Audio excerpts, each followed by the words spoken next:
When you sing in English and when you sing in Portuguese, in Brazilian, do you feel that your voice tone, your timbre voice, something is, or anything in your voice is changing or transforming? Do you feel it's different or it's the same for you?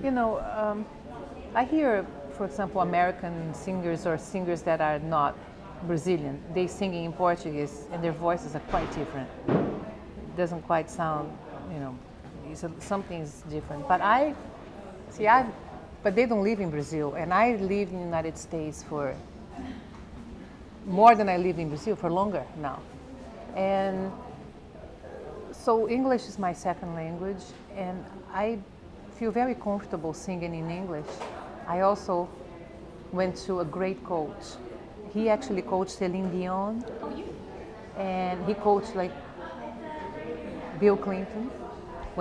Because I cannot give you the name, because, but he coached, and Stevie Wonder and Angelique Kidjo and a lot of people, or maybe I can give you the name. But he worked with me and all of these people in diction. So when I'm Bill Clinton, when he has to make a speech and how to use the voice, for Celine Dion or for somebody like me who has an accent, he worked with, when I sing, you actually don't hear much of an accent. You hear more when I speak. Because we go right to the sounds that have to be expressed, and so it becomes very natural to me to do. I do not want to lose the accent because that's part of what I am, and it's a certain charm to that. I believe there is, but I do my best in being clear when I speak, but I don't feel a change in my voice or in my timbre. It's just that Portuguese is Portuguese. I was raised with that language, but I also sing in Italian, and I speak Spanish. So those languages are all familiar to me, and I feel comfortable with all of them. It's just a different melody, would say. Yes, yeah. I mean, certain sounds, in English, like when you have like world, RL, that's a difficult word for all of us that speak Latin languages, Romance languages, So something like that, when you have to sing along, world, you work a world, how to bring that, things like that. But you work on it and you get used to it. You've been, recently you've released Bossa Nova Stories, your CD. Yes. Magnificent Thank you. songs.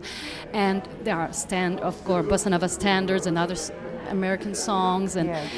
And this idea, because it's the 50th anniversary, because I think it's João Gilberto, the father of Bossa Nova now. Right. And what was this idea or this desire behind that? Of course, it's the 50th anniversary, but what else? Well, I have been paying tribute to Brazilian music and giving continuity to that language through other recordings of mine as well. It's really part of, as I mentioned earlier, part of my DNA, part of my upbringing. And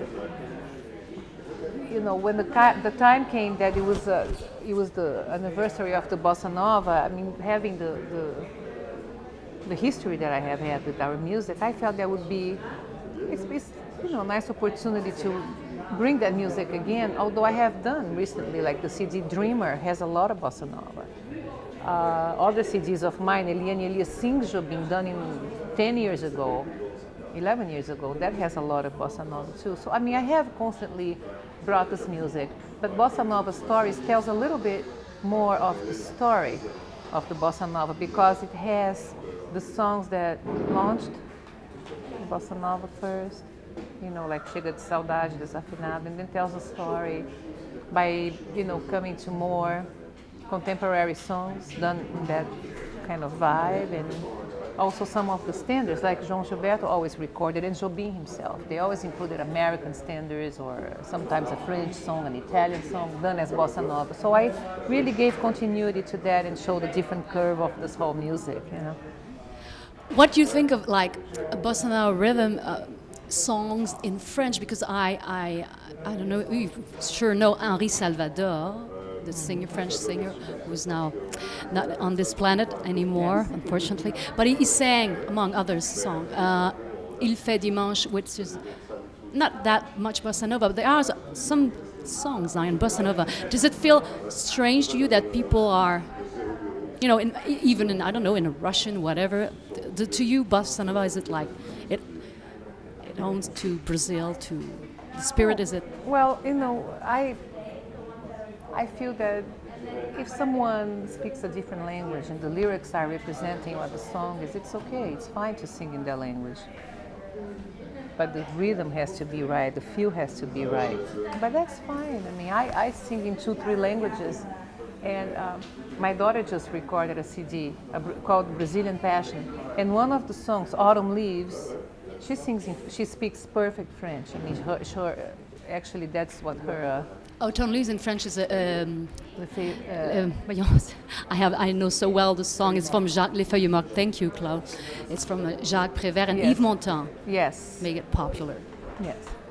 So, you know, she's singing in French and it's absolutely gorgeous. You know, so it depends who's singing and how they bring the song.